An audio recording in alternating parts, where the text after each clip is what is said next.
Throngs of skywatchers across North America gazed upward at a blackened sun in the midday dusk on Monday, celebrating with cheers, music and matrimony the first total solar eclipse to darken the continent in 7 years.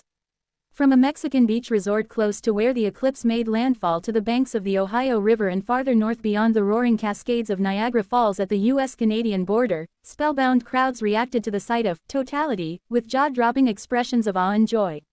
In Russellville, Arkansas, a town of roughly 30,000 residents near the state's only nuclear power plant, almost 400 couples tied the knot by the shadow of the moon in a mass wedding event dubbed Elope in the Eclipse. At least 2 weddings and 1 marriage proposal were known to have taken place among roughly 2,000 people who assembled at Niagara Falls State Park despite overcast skies. The dreary weather subdued the experience until clouds momentarily parted to reveal the last 30 seconds of totality, and the crowd went wild, cheering and shouting, "It's so beautiful." As the skies began to brighten again, a band played out the retreating lunar shadow with a rendition of the REM's 1992 hit song, "Man on the Moon." Across the river in Niagara Falls, Ontario, 309 people, some from as far away as Singapore and London, came dressed up as the sun, setting a new world record for the largest group to wear solar costumes in one place, contest organizers said. The previous record was set in 2020 by 287 participants in China. Where clear skies prevailed, observers along the direct path of the eclipse were treated to the rare spectacle of the moon appearing as a dark orb creeping in front of the sun, briefly blocking out all but a brilliant halo of light, or corona, around the sun's outer edge.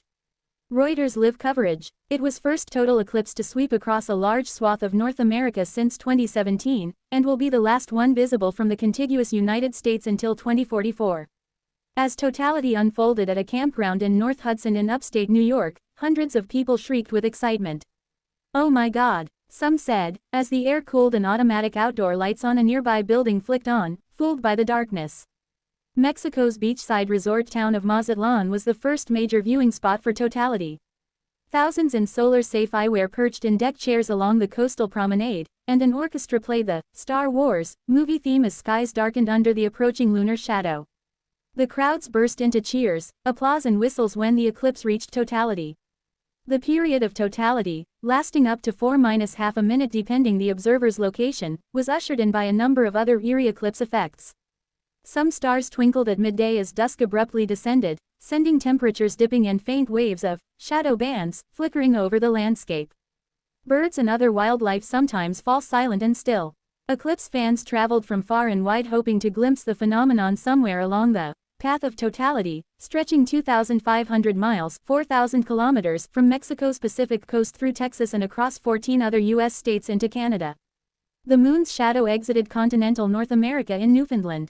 A partial eclipse, in which the moon obscures only a portion of the sun, was visible across most of the continental United States outside the path of totality, where weather permitted. Lourdes Coro, 43, said she traveled 10 hours by car to reach Mazatlan, Mexico, for an event widely considered one of nature's greatest wonders. "The last one I saw was when I was 9 years old," Coro said. "There are a few clouds but we can still see the sun." Overcast skies across much of the United States added an extra challenge for many. Laura and Brian Uzzle awaited the eclipse on the banks of the Ohio River between Indiana and Kentucky on Monday after cloudy forecasts prompted the Denver-based couple to abandon initial plans to view it from Texas and book last-minute flights and rental cars several hundred miles km away. Laura Uzzle, 56, said she was excited to experience the eclipse by a riverbank teeming with birds and insects. "Even the wildlife changes," she said. "It's a complete sensory experience."